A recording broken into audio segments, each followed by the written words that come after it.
अस्सलाम वालेकुम मतीउल्लाह जान MJ TV। हुकूमत ने चीफ जस्टिस उमर अता बंदयाल की सास की ऑडियो और दूसरी लीक शुदा ऑडियोज़ की तहकीकात के लिए जस्टिस फ़ाइज़ ईसा पर मुश्तमिल ऑडियो कमीशन बनाया।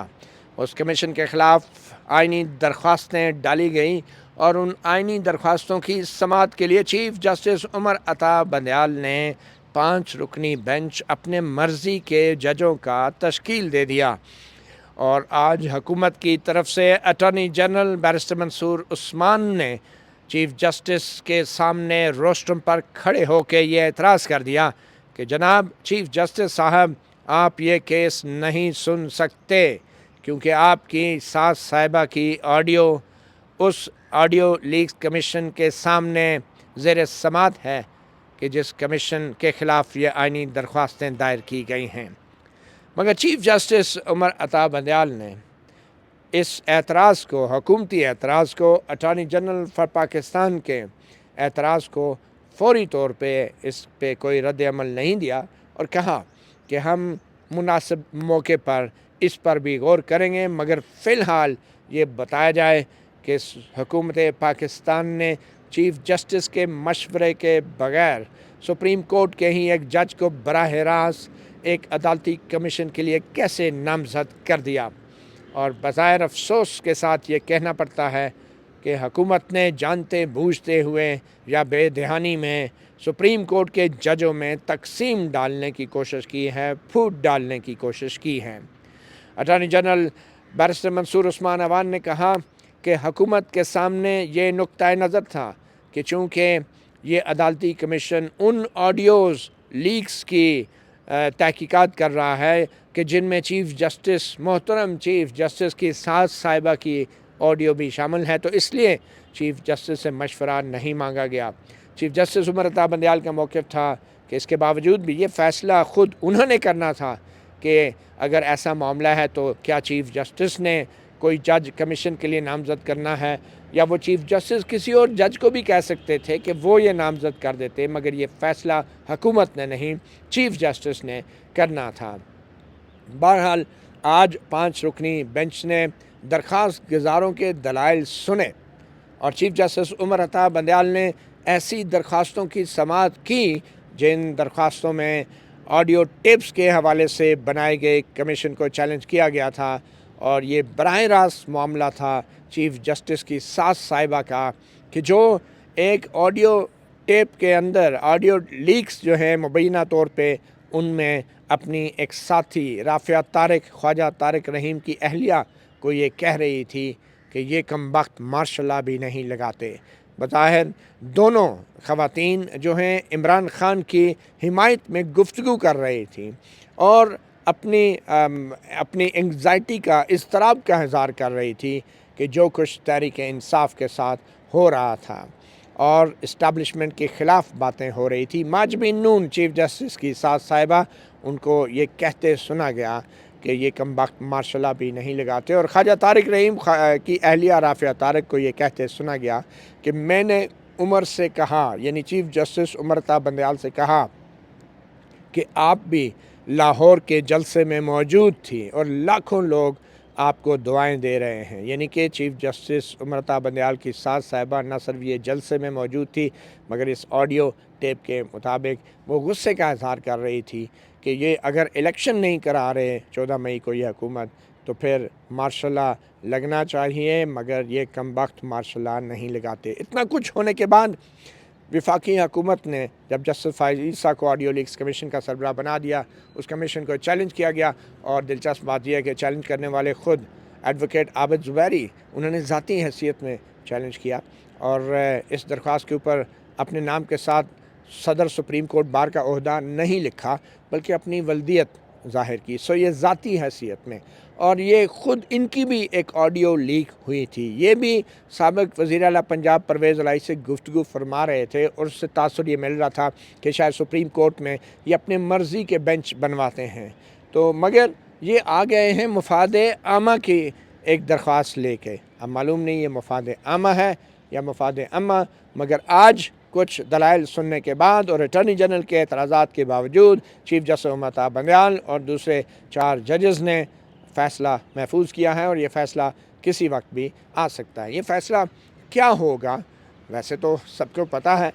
जब चीफ जस्टिस ने उठते हुए यहाँ तक कह दिया कि हम एक अबूरी हुक्म जारी करेंगे, और ज़ाहिर बात है जब सुप्रीम कोर्ट अबूरी हुक्म जारी करती है तो वो इसलिए तो नहीं जारी करती कि आप अपना काम जारी रखें, और ये कोई अबूरी हुक्म नहीं है। तो चीफ जस्टिस ने इशारा भी दे दिया। हमारे साथ मौजूद हैं सीनियर जर्नलिस्ट और कोर्ट रिपोर्टर एक्सप्रेस ट्रिब्यून से इनका ताल्लुक़ जनाब हसनात मलिक साहब। हसनात, बहुत शुक्रिया आपने हमें वक्त दिया। तो आज की जो कार्रवाई है और अटॉर्नी जनरल की तरफ से बड़े मुअद्दबाना अंदाज में जो चीफ जस्टिस उमर अता बंदयाल से इल्तिजा की गई कि आप ये केस ना सुने, तो चीफ जस्टिस ने उनकी इल्तिजा को क्या तकनीकी एतबार से रद्द कर दिया है, नज़रअंदाज किया है, या उस हवाले से भी वो कोई हुक्म आज जारी करेंगे?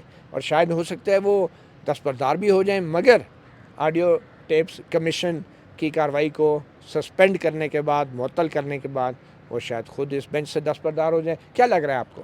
वैसे मौजूदा चीफ जस्टिस साहब की ये रवायत नहीं है कि वो रिक्यूज़ करें। मेरा नहीं ख्याल कि वो रिक्यूज़ करेंगे, क्योंकि वो कह रहे हैं कि ये इंडिपेंडेंस ऑफ जुडिशरी का मामला है। Asif office of the chief justice जो है उसको आपने बाईपास करके एक जज को नॉमिनेट किया है। चीफ जस्टिस का ऑफिस जो है वो कॉन्स्टिट्यूशनल ऑफिस है, उसको उससे पूछना चाहिए था। अगर चीफ जस्टिस नहीं तो वो किसी और को कहता है कि वो नामजद कर देते। देखिए, पॉइंट तो बड़ा वैलिड है, क्योंकि रवायती तौर पे चीफ जस्टिस से पूछा जाता था। ये बात तो ठीक है, जी, मगर ये बात चीफ जस्टिस उमर अता बंदयाल की जगह बैठा हुआ कोई और जज भी तो कर सकता था ना। क्या चीफ जस्टिस को आज बेंच में बैठकर ये बातें करनी चाहिए थी, या ये बातें किसी और जज के मुंह से अच्छी लगती थी? देखिए, किसी हद तक उनकी जो बात थी ट्रैकोटमी ऑफ पावर की, या जो था कि जी 209 की इंक्रोच होगा, ओवरराइड होगी जो जुरिस्डिक्शन है ये, उसमें बाद में वज़न हो सकता है। लेकिन देखें, जो काम ठीक भी होता है, चीफ जस्टिस उमर अता बंदयाल इस तरह करते हैं कि वो कंट्रोवर्शियल हो जाता है। अगर यही कोई 2-3 जजेस और बैठ के वो इन पॉइंट को जो इन्होंने रेज़ किए इस पे जजमेंट दे देते तो कोई ऐसी बात नहीं थी। उनकी तरफ से ये खुद बैठ जाना, और फिर देखें ना, ये कोई पहली दफ़ा नहीं हो रहा। 4 दफ़ा जैसे काजी फैसल ने किसी मामले में कागनूनस लिया या नोटिस लिया तो चीफ जस्टिस उमर अता बंदयाल फ़ौरन उसको रोक देते हैं। शुरुआत कहाँ हुई? लेकिन इस मामले पे आए ना, ये चीफ जस्टिस उमर अता बंदयाल की अपनी सास साहिबा का मामला है। बिल्कुल। सास की ऑडियो है, उस ऑडियो लीक की तहकीकात जो ऑडियो लीक कमीशन कर रहा है, और चीफ जस्टिस उमर अता बंदयाल शायद ये नहीं चाहते कि उनकी सास साहिबा माजबी नून को नोटिस जारी किए जाएँ और या फिर उनको तलब किया जाए। तो क्या ये कमीशन अगर इसको मुअत्तल कर भी देते हैं तो क्या हुकूमत जो है वो एक नए कमीशन के लिए चीफ जस्टिस उमर अता बंदयाल को लिखेगी? मेरा नहीं ख्याल में भी वो आज जिस तरह जैसे मुनीब ने कहा कि ये जो काम है ये तो हुकूमत का कुछ होता है, एग्जेक्टिव का, और कुछ फिर सुप्रीम जुडिशल काउंसिल में जुडिशरी का होता है। तो आपने एग्जेक्टिव का काम कैसे हवाले कर दिया जजेस को? और उसमें हालांकि अटॉर्नी जनरल वो कह रहे थे कि हमारे पास एक जजमेंट है, वो शौकत अली की, शेख शौकत अली की जजमेंट है, जिसमें जजेस के बनाया हुआ कमीशन उनकी फाइंडिंग पे एक रेफरेंस फाइल हुआ था। तो आज जो चीफ जस्टिस साहब की तरफ से बार बार ये था वो, और जैसे मुनीब अख्तर की तरफ से वो हुकूमत को ये कहना कि जी आपने बाईपास किया है, और वादे था कि वो सस्पेंड कर रहे हैं ऑर्डर, और ऑर्डर जो आपकी बात है कि जी वो बैठते, लेकिन यहाँ वो दूसरी बात कह रहे हैं कि नाम ये हैं कॉन्स्टिट्यूशन, लेकिन आप कौन सी कॉन्स्टिट्यूशन नाम चीफ जस्टिस साहब या उनका धड़ा कर रहा है, वो भी ड्यू प्रोसेस फॉलो नहीं कर रहा, वो भी पावर पॉलिटिक्स हो रही है उनका भी। अगर आप देखें इलेक्शन मैटर से लेके अब तक पूरा ये जो फोकस रहा है, उन्होंने कोई एफर्ट नहीं की कि सुप्रीम कोर्ट को इकट्ठा किया जाए। अगर आप कह रहे हैं कि हुकूमत डिवाइड है, चलें उस तरफ भी आते हैं, हम ऑडियो टेप्स की तरफ आ जाते हैं ना। बेसिकली जो इशू है आज का, कुछ देर में वो ऑर्डर भी आने वाला है क्योंकि चीफ जस्टिस ने अनाउंस किया है। जी जी। तो अगर चीफ जस्टिस उमर अता बंदयाल अपनी सास की ऑडियो टेप की तहकीकात करने से ऑडियो लीक्स कमीशन को रोक देते हैं तो इससे क्या तासुर जाएगा? देखिए, तासुर तो पहले ही चला गया है। जब वो बेंच में बैठे तो लोगों ने कहा कि, लेकिन उन्हें इस चीज़ की परवाह भी नहीं है। अब ये वो बातें हैं जो चीज़ें खुलम खुला हो रही हैं।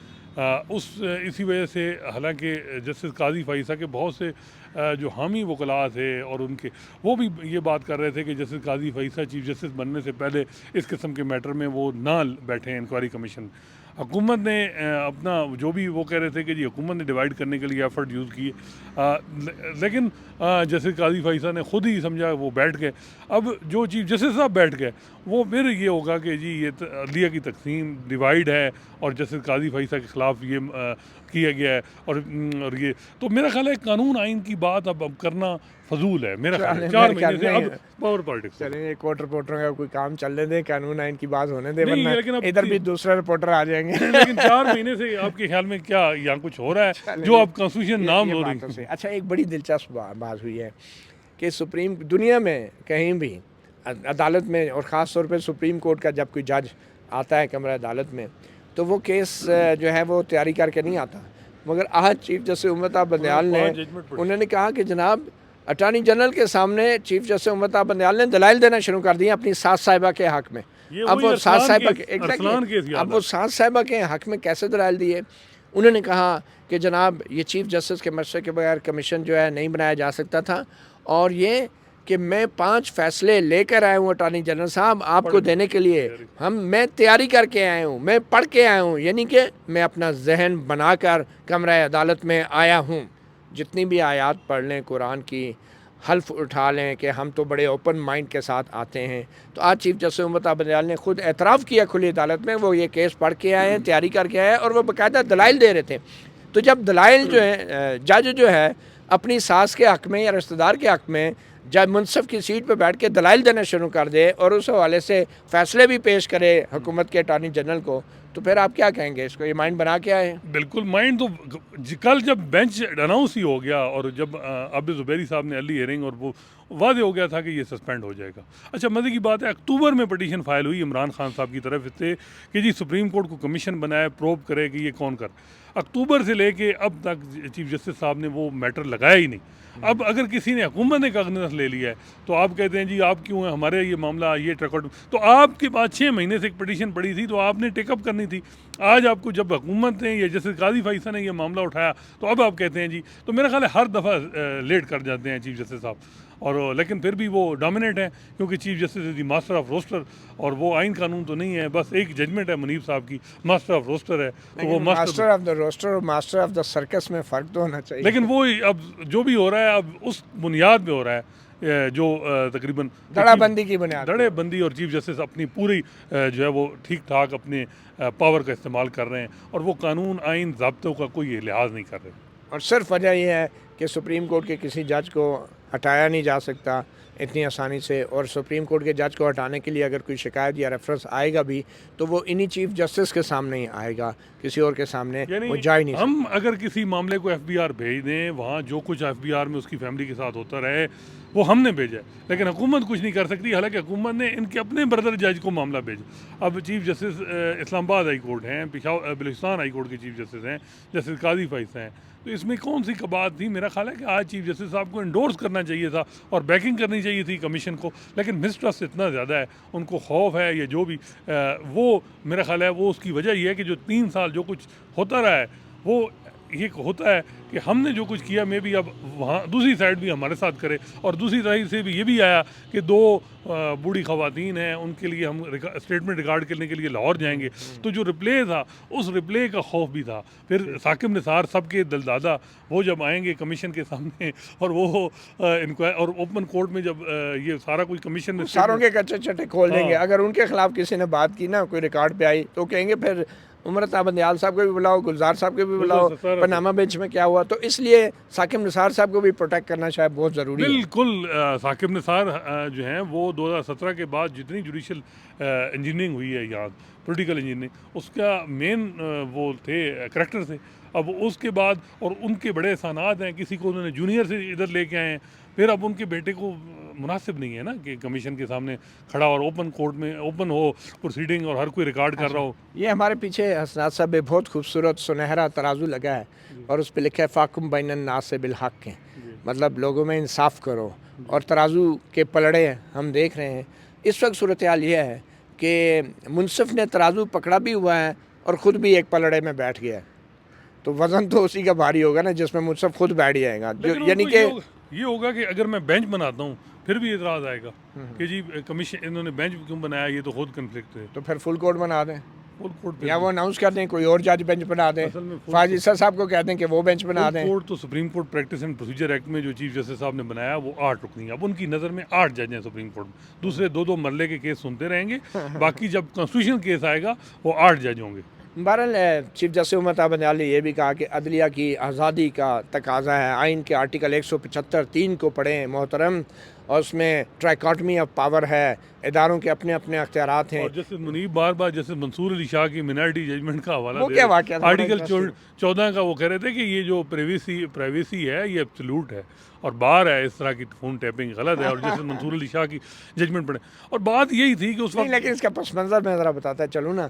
जैसे मंसूर अली शाह जिनके फ़ैसले का आज चीफ जस्टिस उमर अता बंदयाल हवाला दे रहे थे, मुनीब अख्तर साहब, जैसे मुनीब अख्तर हवाला दे रहे थे, जैसे मंसूर अली शाह ने काजी फायज ईसा साहब की जो दरख्वास्तें थी जो उन्होंने दायर की थी, नज़रसानी की भी, बल्कि उससे पहले भी, तो जुडिशल काउंसिल की कार्रवाई के ख़िलाफ़, तो उसमें जैसे मंसूर अली शाह ने कहा था कि जो प्राइवेसी है वो इल्लीगली उसको ब्रीच नहीं किया जा सकता, और चे जाए कि जज के मुतल्लक मालूमात सरकारी इदारे कैसे मालूमात इकट्ठी कर सकते हैं, ये जासूसी है, ये इल्लीगल है, ये जैसे मंसूर अली शाह ने कहा था। मगर उस वक्त वो उस वक्त 7-3 से अक़लियत में थे और बंदयाल साहब अक्सरियत में थे। 7-3 वाली जो पहला फ़ैसला था सुप्रीम कोर्ट का, जिसमें बंदयाल साहब कह रहे थे कि नहीं, अगर जासूसी से भी कोई मालूमात हासिल होती हैं तो भी जो हक़ाइक़ हैं उन पे गौर किया जा सकता है, उन पे कार्रवाई की जा सकती है। बाद में रिव्यू में वो 6-4 की अक्सरियत से वो जजमेंट उलट हो गई और फिर वो तय ये हुआ कि जासूसी से हासिल शुदा मालूमात जो हैं वो उन पे, उनकी बुनियाद पे कोई कार्रवाई नहीं हो सकती। तो आज जैसे बंदयाल जैसे मुनीब अख्तर ने कहा कि जैसे मंसूर अली शाह ये कह चुके थे कि ये वो 7-3 वाले फ़ैसले से कि जो प्राइवेसी है वो एब्सोल्यूट है और जासूसी नहीं हो सकती जज की, तो अटॉर्नी जनरल ने कहा जनाब वो 7-3 में तो जैसे मंसूर अली शाह अक़लियत में थे, वो बाद में फिर अक्सरियत में हुए। तो आज जैसे बंदयाल और जैसे मुनीब को भी याद आ गया कि जज की जासूसी नहीं हो सकती। तो ये बड़ी एक बहुत बड़ा तजाद था जो सामने बिल्कुल। और उस वक्त ये कहाँ खड़े थे, हम तो उस वक्त ये उस वक्त खड़े थे कि जासूसी हो सकती है, हक़ाइक़ आ जाएं तो फिर हाँ, वो अनएक्सप्लेन प्रॉपर्टी जी स्टिग्मा है और एफबीआर को भेज दिया और एफबीआर पे पूरा कि चश्मा करें ब्रदर जज के साथ। तो वो जो होगा ये सबसे अहम बात। बहुत शुक्रिया हसनात मलिक मतीउल्लाह जान MJ TV को वक्त देने के लिए। आपको ये बताते चलें कि अदलिया की आज़ादी सिर्फ हुकूमत के दबाव से आज़ादी नहीं है, अदलिया की आज़ादी अपने साथी जजों के दबाव से भी है, अपने ख़ानदान वालों के दबाव से भी आज़ादी है। तो अभी जो भी फ़ैसला आएगा वो तो सबको पता है। अब ज़ाहिर बात है एक दामाद अपनी सास के ख़िलाफ़ कैसे फ़ैसला देगा, क्या उसने अपने घर नहीं जाना? मतीउल्लाह जान MJ TV से इतने, इजाज़त दीजिए, अल्लाह हाफ़िज़।